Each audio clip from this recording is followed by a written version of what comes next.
Olá, tudo bem? Eu sou a Luciana, sou nutricionista e quero te fazer uma pergunta. É possível amamentar mesmo tendo alguma alteração no bico do seio? Você já ouviu falar sobre bico invertido, bico plano ou não? Você acha que melhor nem tentar amamentar? Então, para falar um pouco mais sobre isso, eu trouxe uma convidada especialíssima, a Gisele. A Gisele eu conheci também no grupo falando de amamentação gemelar. Aliás, quando eu comecei lá no grupo, ela foi a primeira a me dar boas-vindas, lá em 2016. E desde então eu tenho visto e tudo, o empenho dela para promover a amamentação e para desmistificar grandes coisas. Ela passou por isso, tem alteração no bico do seio e conseguiu amamentar as gêmeas dela, que agora já estão com quase 10 anos. Mas antes de conversar com a Gisele, eu quero falar um pouquinho sobre estatística. Não estatística, falar um pouquinho sobre essa questão dos bicos dos seios, dos tipos diferentes, né, de bico de seio e tudo. Você aí, já tentou pro tipo do seu mamilo? Bom, se você teve filho, sim, com certeza. Mas você que está grávida, já deu uma olhada? Já viu o tipo do seu mamilo ou não? Você acha que isso pode interferir? Cerca de 90% das mulheres, de acordo com umas pesquisas aí, elas não têm qualquer alteração. Elas têm o bico do seio normal, o mamilo normal, que é aquele protuso, né? Só que aquelas 10%, aí elas têm uma alteração, que aí são de 3 tipos essas alterações. Nossa, editor vai colocar uma figura enquanto eu vou falando ao fundo. Bom, o plano, que ele fica na mesma linha da areola, o invertido, que fica virado para dentro, ele é tipo um umbigo. E o pseudo-invertido, que parece, mas não é. Ou seja, ele parece invertido, mas ele se projeta para fora quando ele é estimulado, seja por toque ou por temperatura. Bom, conhecendo os tipos de mamilo, tendo pensado sobre isso, você olhou e viu como é o seu tipo. Vamos conversar com a Gisele sobre esse assunto. Bom, Gisele, muito obrigada por estar participando aqui. Bem-vinda. E eu quero te fazer logo a primeira pergunta. Diz uma coisa. Está naqueles 10% de mulheres que não têm o mamilo protuso e tudo, prejudicou de alguma forma a amamentação das gêmeas? Como é que foi esse processo? Boa tarde, Lu. Boa tarde, seguidores da Lu. Estou aqui para falar da minha experiência com o bico invertido na amamentação. E eu tô muito feliz de poder compartilhar a minha história, poder ajudar talvez outras mulheres, que foi uma coisa que eu não tive tanta sorte de poder contar com apoio na minha época, há quase 10 anos atrás. Então vamos responder as perguntinhas da Lu. Se estar nesses 10% prejudica de alguma forma a amamentação? Prejudica, mas não diretamente a situação, o bico invertido. O que me prejudicou mais foi a falta de orientação. A falta de informação correta, de qualidade e de um acompanhamento com um pouco mais de embasamento. O acompanhamento que eu tive foi das enfermeiras do hospital mesmo, da maternidade. Não tinha tanta informação, era aquelas coisas muito mecânicas mesmo. Eu tive sorte depois, numa volta que eu tive, né, com os problemas pós-parto, eu tive que voltar e eu pedi ajuda para uma enfermeira mais experiente e um pouco mais atualizada. E ela me ajudou bastante. Como foi para amamentar as duas? Difícil, né? Muito difícil, porque com um só é muito difícil você conseguir arrumar a pega. E as meninas, elas mamavam quase sempre juntas. Então, para arrumar a pega das duas sem ter braço disponível, era muito difícil. Ter que segurar duas crianças e ter que arrumar a pega das duas ao mesmo tempo era bastante complicado. Mas é uma coisa possível. A gente tem as dificuldades, mas não é uma coisa que me desestimulou, que me fez pensar em desistir, sabe? O combo todo, né, faz a gente pensar em desistir, mas isso especificamente não me fez pensar que eu não conseguiria. Não foi um problema diretamente para mim. O problema mais foi antes, quando eu não sabia como agir. Mas depois a gente vai levando, como dá. Teve algum desestímulo quanto à amamentação? Alguém falou que não daria, que era melhor deixar pra lá, pensar em outras alternativas ou não? Se houve desestímulo, houve na amamentação inteira. E não só por ter o bico invertido, por ser dificultoso arrumar a pega e as duas ao mesmo tempo. O desestímulo é geral, né? Pela dificuldade da amamentação, por se entregar demais, por passar o dia inteiro na cama amamentando e esse tipo de coisa, mas desestímulo diretamente por causa do problema eu não tive. Agora, o que faz mais diferença para que a amamentação seja efetiva? No caso de quem tem o bico invertido, plano, pseudo invertido, a pega correta ou o bico, o tipo de bico vai fazer mais diferença? Pega correta, né? Porque o bico, ele vai se formar com a pega correta. O bebê vai conseguir extrair o leite com a pega correta. Ele pegando diretamente na auréola, com a pega correta, boca de peixinho, sem entrar ar e tudo vedado, não vai precisar do bico. Então, é vida que segue. Pega correta e pronto.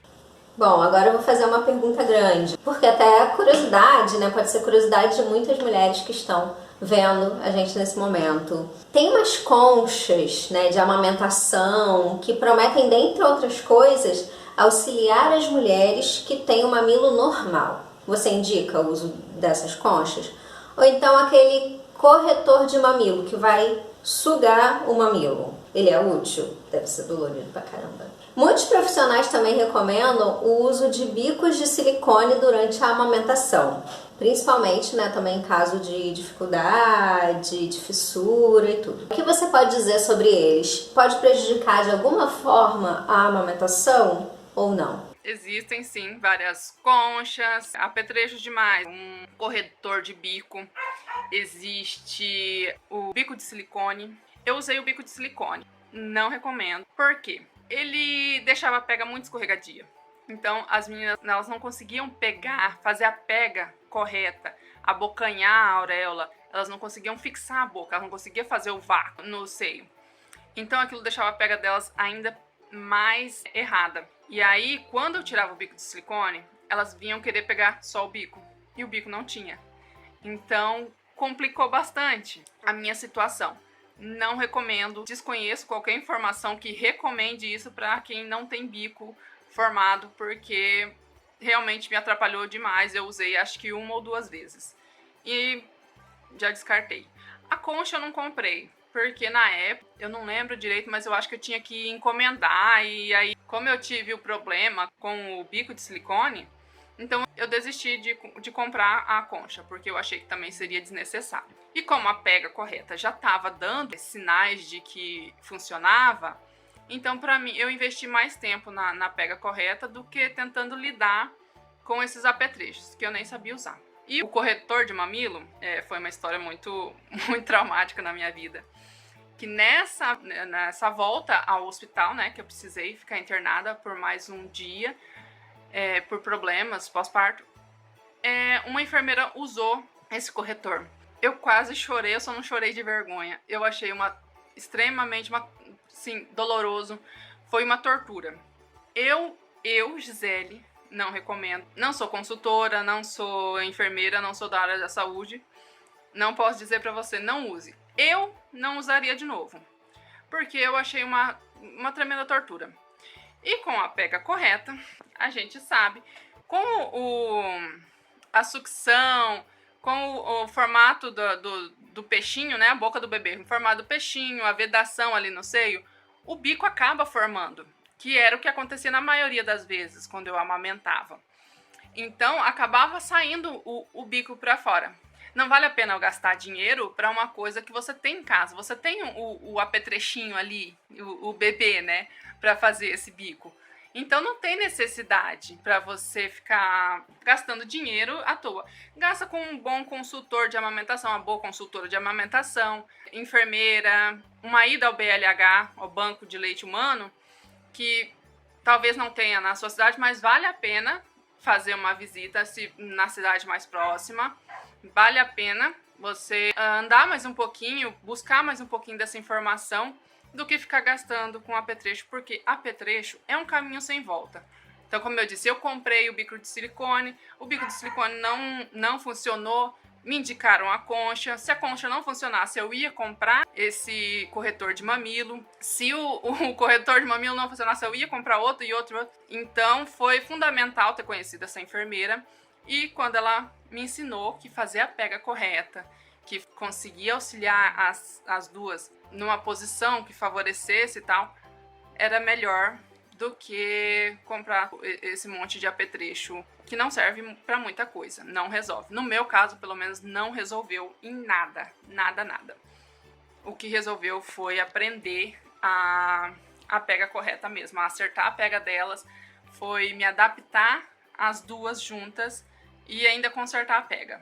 Então, como eu disse, eles podem sim prejudicar a amamentação, porque o bico de silicone ele deixa a pega mais escorregadia, ele não tem o vácuo que tem no seio. Então, não recomendo nenhum, nem outro, nem concha, nem corretor, nem o bico de silicone, que é o que eu acho que é mais usado, né? Que as pessoas sempre estão indicando nos grupos e essas coisas. Diante da sua experiência em amamentar gêmeas, mesmo tendo essa alteração de mamilo, o que você destaca como tendo sido assim, um ponto-chave para o sucesso da sua amamentação? O que eu destaco como sendo ponto-chave foi o que eu falei o vídeo inteiro. Pega correta e informação. Informação de qualidade, ela salva toda a amamentação. Eu só consegui amamentar as meninas depois que eu consegui ter um pouco mais de autonomia para buscar a informação correta. Isso é uma coisa que deveria vir na cartilha da gestante, é uma coisa que deveria ser muito discutido nos consultórios médicos antes do bebê nascer, né? Porque depois a gente já tá fragilizada, a gente já tá cansada, né? Precisa vir antes do bebê, a informação precisa vir antes do bebê, pra gente já estar ciente das coisas, a gente já ter um pouco mais de habilidades com o bebê. Porque depois que ele chega, é muito difícil a gente conciliar cuidados e informação, e conseguir se informar, e conseguir sentar para ler alguma coisa. Nessa minha aventura com a amamentação, que durou 3 anos e 3 meses, foi primordial a ajuda de outras mulheres, né? Foi primordial a ajuda dessa enfermeira que eu passei, que me ajudou bastante. Foi primordial ter encontrado grupos na época do Orkut, né? Comunidades, na verdade, na época. Velha pra caramba. Comunidades do Orkut. Depois vieram os grupos do Facebook, né? Que eu tenho o prazer de fazer parte, que é o AMS, Aleitamento Materno Solidário, que me ajudou bastante, a Simone de Carvalho, na época. E também foi de grande ajuda para a gente conseguir manter o FAG, para a gente abrir o FAG, o grupo falando de amamentação gemelar. E nós conseguimos, hoje nós temos cerca de 3 mil mães, eu acho. E no AMS nós já temos mais de 20 mil. Então nós temos um grupo muito sólido, um grupo muito bom. 2 grupos, na verdade, é um dentro do outro, mas os dois seguem as mesmas diretrizes, e foi muito importante para mim ter encontrado alguém como a Simone, porque a Simone, além do acolhimento, né, que é muito importante para uma mulher recém-parida, para uma mulher que está fragilizada, que precisa de informação mastigada, porque a gente não tem tempo de ler livros e artigos acadêmicos e essas coisas. A gente precisa de uma informação um pouco mais direcionada, né, depois do bebê nascer. Então, para mim foi primordial ter encontrado o grupo AMS, foi primordial ter feito o convite para Simone para fazer o FAG, para a gente trabalhar junto, porque eu aprendi muito. Eu aprendi com as mulheres que estavam entrando e consegui passar também um pouco mais do que a gente vivia mesmo, de amamentar gemilares, né? Então, para mim foi primordial ter encontrado essas pessoas que, de forma gratuita, sem horário para responder, e que fazem toda a diferença na vida de mulheres como a gente, né? Bom, como eu disse no início, né, eu te conheci no FAG, no Falando de Amamentação Gemelar, e depois eu conheci o AMS. Foi super importante esse grupo para mim e tudo, ver suas postagens, né, seus comentários e tudo, ajudou bastante. E o que você fala sobre isso, assim, para as mulheres? O que você deixa de conselho, de dica e tudo, sua despedida final? Você, como participou do FAG, você veio como participante, depois foi para moderação e ainda ajuda muita mulher lá, muita gente. O que eu indico para o sucesso é a informação de qualidade, nesses lugares específicos, que são os grupos para amamentação. Eu faço parte, né? Então eu indico o AMS para mãe de filho único e o FAG, falando de amamentação gemelar, para mães de gêmeos. E, óbvio, os profissionais capacitados que temos no Banco de Leite Humano, os BLH, que é de graça. Então, não tem como você... Não tem desculpa para, mas é longe. É mais barato do que algumas latas de leite você ir até o banco de leite mais próximo. Consultor também é muito mais barato. Então, vale a pena investir na amamentação. Vale a pena investir em informação, porque é uma ajuda que você dá, é saúde para o resto da vida. É um aporte que é cumulativo, a pessoa vai levar para o resto da vida. Minhas filhas têm 10 anos e muito difícil ficarem doentes, muito difícil pegarem alguma gripe, alguma coisa. Então, é uma coisa que vale muito a pena. E é uma coisa que eu tenho muito orgulho de ter lutado, de lutar até hoje, né? Um pouco menos do que alguns anos atrás, né? Porque hoje as prioridades meio que mudaram. Mas eu fico muito feliz ainda de poder ajudar outras mulheres e de poder ter recebido tanta ajuda, né? De outras mulheres.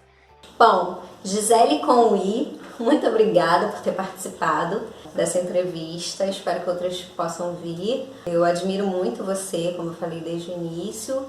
E muito obrigada. Beijo. Beijo, Lu. Muito obrigada pelo convite.